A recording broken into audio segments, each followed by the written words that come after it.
কিছু দান করার সময় কি বলতে হয়? আলহামদুলিল্লাহ, হাসি খুশিতে কি বলতে হয়? মাশাআল্লাহ, উঠে বসার সময় কি বলতে হয়? আলহামদুলিল্লাহ, হাঁটার সময় কি বলতে হয়? সুবহানাল্লাহ, সিঁড়ি ওঠার সময় কি বলতে হয়? আল্লাহু আকবার, কিছু দান করার সময় কি বলতে হয়? আলহামদুলিল্লাহ, হাসি খুশিতে কি বলতে হয়?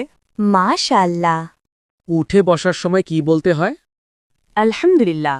ফরজ শব্দের অর্থ কি? আল্লাহর হুকুমের আবশ্য পালনীয় কর্তব্য। সুন্নাত শব্দের অর্থ কি? রীতিনীতি বা জীবন আদর্শ। ওয়াজিব শব্দের অর্থ কি? অপরিহার্য বা বাধ্যতামূলক। নফল শব্দের অর্থ কি?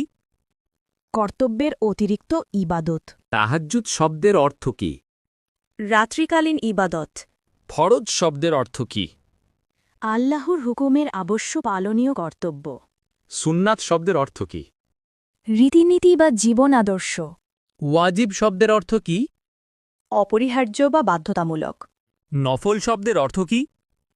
কর্তব্যের অতিরিক্ত ইবাদত। তাহাজ্জুদ শব্দের অর্থ কি? রাত্রিকালীন ইবাদত। ফজরের নামাজ মোট কত রাকাত? 4 রাকাত। জোহরের নামাজ মোট কত রাকাত? 12 রাকাত। আসরের নামাজ মোট কত রাকাত? 8 রাকাত। মাগরিবের নামাজ মোট কত রাকাত? 7 রাকাত। এশার নামাজ মোট কত রাকাত? 17 রাকাত। মৃত্যুর পর চুল কতক্ষণ জীবিত থাকে? 6 ঘন্টা। মৃত্যুর পর কিডনি কতক্ষণ জীবিত থাকে? 26 ঘন্টা। মৃত্যুর পর মস্তিষ্ক কতক্ষণ জীবিত থাকে? 20 মিনিট। মৃত্যুর পর শ্বাসযন্ত্র কতক্ষণ জীবিত থাকে? 4 ঘন্টা। মৃত্যুর পর চুল কতক্ষণ জীবিত থাকে? 6 ঘন্টা। মৃত্যুর পর কিডনি কতক্ষণ জীবিত থাকে? 26 ঘন্টা। মৃত্যুর পর মস্তিষ্ক কতক্ষণ জীবিত থাকে? 20 মিনিট। মৃত্যুর পর শ্বাসযন্ত্র কতক্ষণ জীবিত থাকে? 4 ঘন্টা। সুন্নাত শব্দের অর্থ কি? রীতিনীতি বা জীবন আদর্শ।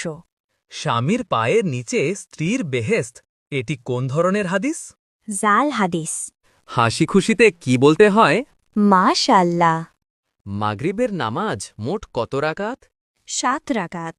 মুফতি শব্দের বাংলা অর্থ কি? ধর্মীয় আইন বিশেষজ্ঞ। হাফেজ শব্দের বাংলা অর্থ কি? হেফাজতকারী বা মুখস্থকারী। আলেম শব্দের বাংলা অর্থ কি? জ্ঞানী বা বিদ্বান। মাওলানা শব্দের বাংলা অর্থ কি?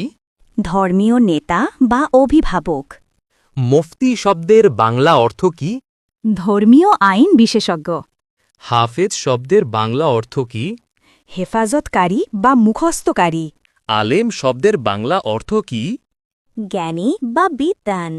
মাওলানা শব্দের বাংলা অর্থ কি? ধর্মীয় নেতা বা অভিভাবক। পীর শব্দের অর্থ কি? পথ প্রদর্শক বা গুরু। বাউল শব্দের অর্থ কি? পাগল বা উন্মাদ। শরীয়ত শব্দের অর্থ কি? পথ বা জীবন পদ্ধতি। তরিকত শব্দের অর্থ কি? পদ্ধতি, নিয়ম বা পথ। মারিফত শব্দের অর্থ কি? আধ্যাত্মিক জ্ঞান।